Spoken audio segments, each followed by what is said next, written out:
নারী বিষয়ক সংস্কার কমিশনের প্রতিবেদনের ৬টি সুপারিশ বাস্তবায়ন স্থগিত রাখতে করা রিটের আদেশ আগামী ২৬শে মে।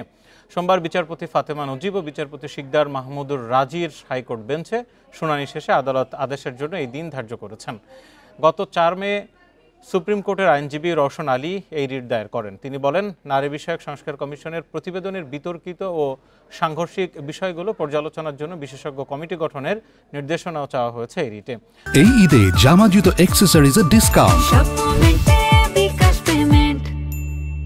রিট আবেদনে আরও বলা হয়েছে, নারী বিষয়ক সংস্কার কমিশনের প্রতিবেদনের বেশ কিছু সুপারিশ ইসলামী শরীয়তের বিধান ও জনগণের ধর্মীয় অনুভূতির পরিপন্থী, বাংলাদেশের সংবিধানের সঙ্গেও সাংঘর্ষিক।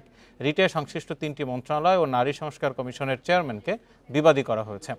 কমিশনের প্রতিবেদনের ৩, ৪, ৬, ১০, ১১, ১২ অধ্যায়ে অন্তর্ভুক্ত সুপারিশগুলো কেন বেআইনিভাবে প্রণীত ও আইনগত কার্যকারিতা বহির্ভূত ঘোষণা করা হবে না, এই মর্মে রুল চাওয়া হয়েছে। সংস্কার প্রতিবেদনের এই অংশগুলো যেন আর বাস্তবায়ন না হয় সেজন্য আমরা রিট অফ প্রহিবিশন চেয়েছি। পাশাপাশি আমরা আরেকটা প্রেয়ার চেয়েছি, সেটা হচ্ছে একটা কমিটি যেন গঠন করা হয়, এই রিফর্ম প্রতিবেদনটা যেন রিভিউ করা হয়, রিভিউ করে এই প্রতিবেদন প্রয়োজনে আরও বড় করা হোক, আরও বেশি এখানে রিকমেন্ডেশন আনা হোক, এতে আমাদের কোনো আপত্তি নাই।